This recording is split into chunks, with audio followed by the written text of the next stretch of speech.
All right, let's get right into it. For literally millions of people, Rich Dad, Poor Dad wasn't just a book. It was a complete paradigm shift in how they viewed money, wealth, and even their jobs. So today, we're going to break down the core, game-changing lessons from Robert Kiyosaki's legendary bestseller. We're talking about the key ideas that blew the doors off of conventional wisdom and kicked off a whole financial literacy movement. Right out of the gate, the book just hits you with this incredible conflict, all summed up in two totally different pieces of advice. On one side, you've got the classic path. Study hard, get good grades, find a safe, secure job. But then you have this other kind of radical idea. Study hard so you can find a good company to buy. That single difference in thinking? Well, it's the foundation for everything else in the book. So the whole story is told through the author's eyes, and he had this really unique situation of growing up with two dads. His poor dad was his actual father, a super smart guy, PhD, high up in the government, but who, despite a solid paycheck, was always stressed about money. And then there was his rich dad.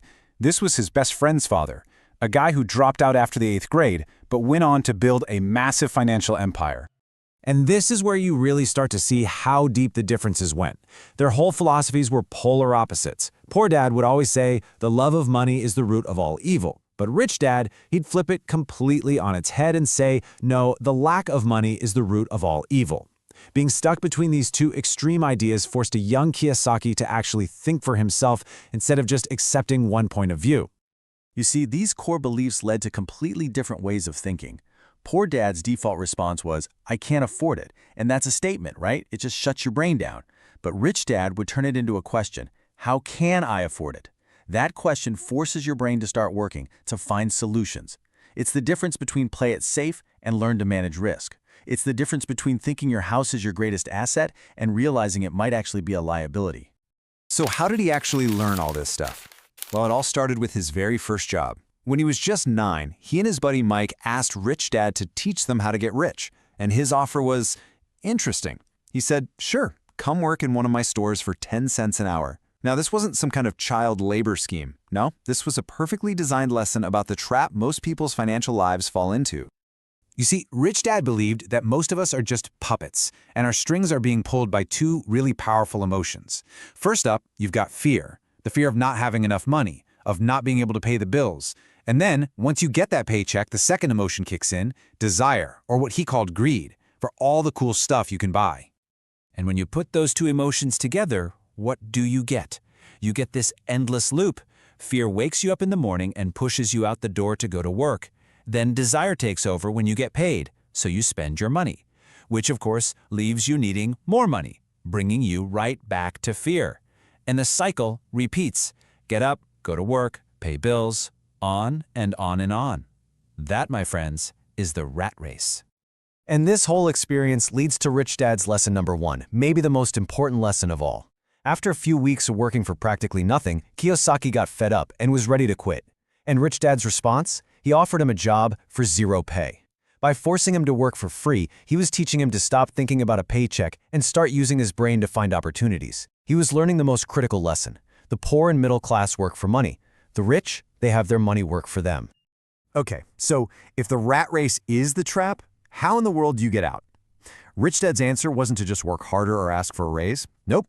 The escape plan was something called financial literacy. Basically, learn to speak the language of money. And believe it or not, that entire language comes down to one incredibly simple, powerful rule.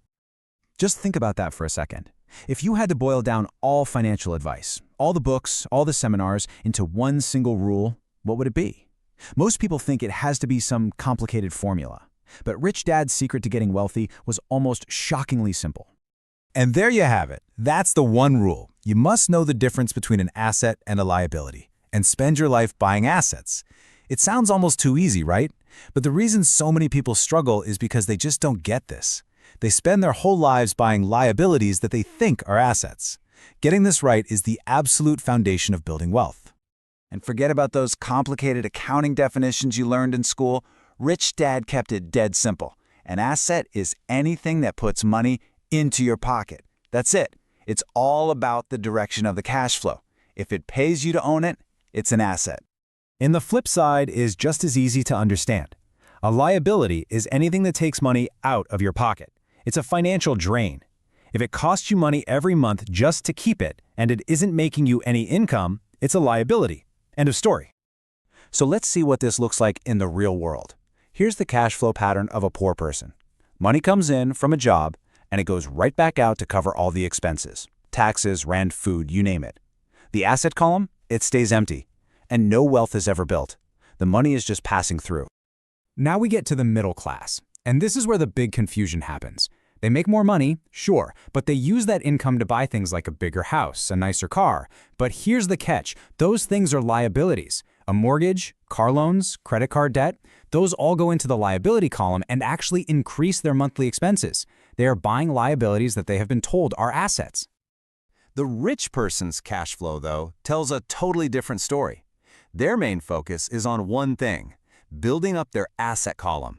They buy things like rental properties, stocks, bonds, intellectual property, things that generate income. That income then pays for their expenses, and whatever is left over gets reinvested to buy, you guessed it, even more assets. It's like a wealth-generating machine that fuels itself. Which brings us to probably the most controversial idea in the entire book. This is what Poor Dad always said. It's what most of our parents told us, and it's what society tells us. But Rich Dad came along and argued that for most people, your house is not an asset. Not at all. So let's just apply that simple rule we learned. Think about your own home. Every single month, does it put money in your pocket, or does money flow out for the mortgage, the property taxes, the insurance, the repairs? For most of us, a home is a giant expense. So by Rich Dad's simple definition, your primary residence is actually a liability, not an asset. Okay, this brings us to the final crucial lesson from the book. Rich Dad was adamant that there is a massive difference between your profession and your business. See, most of us confuse the two. We focus on our profession, but the rich, they focus on their business. There's this great story about Ray Kroc, the guy who founded McDonald's. He was giving a talk at a university, and he asked the students, "What business am I in?" Of course, everyone yelled hamburgers, but he just shook his head and said, "My business is real estate." His profession was selling hamburger franchises, but his business, what made him truly rich, was owning the valuable land under each and every one of those golden arches. And that's the exact distinction you have to make in your own life. Your profession, your job, that focuses on your income statement. It's your salary. It pays the bills and keeps the lights on. But your business is your asset column. That's what you own. So minding your own business just means you need to spend your time and money building that asset column. So when you boil it all down, it really comes down to these three simple paths. What you choose to do with your money really does determine your financial future. The rich, they buy assets. The poor are pretty much trapped by their expenses. And the middle class, they get stuck right in the middle, buying liabilities they've been tricked into believing are assets. So what's the big takeaway from all this? The book argues that financial struggle is rarely caused by a bad economy, or the government, or even rich people. The real cause is what's going on inside our own heads, fear and ignorance about how money actually works. So the solution isn't just about trying to earn more money. The real solution is to increase your financial intelligence. So, as we wrap this up, let's bring it back to you. Forget the charts and diagrams for a second and just ask yourself this one simple question. What story does your cash flow tell? Is it a story about earning money just to see it all flow back out again to cover expenses and liabilities? Or are you starting to write a new story, one about building an asset column that works hard for you so you don't have to?